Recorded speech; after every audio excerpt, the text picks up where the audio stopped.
Mažosios bendrijos narys turi mažąją bendriją, įsteigė ir pirmus metus 2024 metais naudojosi nuliniu pelno mokesčio tarifu. 2025 metais nusprendė pakeisti narį arba priimti dar vieną narį, žodžiu, pajudino mažosios bendrijos pamatus. Kas nutinka? Atsiranda prievolė mokėti ir už pirmus metus pelno mokestį. Nulinis pelno mokestis tokiu atveju jau niekaip nebegalioja, nes neišlaikyta viena sąlyga.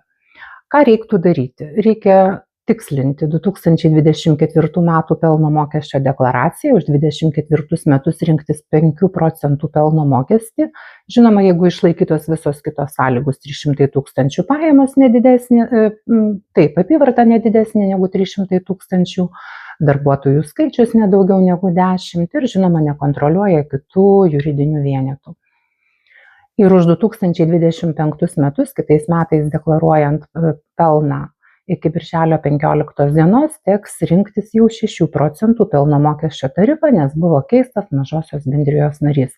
Ir dar viena žinutė, kuo skubiau reiktų tikslinti deklaraciją už 2024 metus, nes kapsi delspinigiai. Tai jeigu neišlaikėte šitos sąlygos, kažkuris tai iš jūsų ir keitėte narį arba priėmėte kitą, žodžiu, susižiūrėkite pas save, jums nulinis pelno mokesčio tarifas nebepriklauso.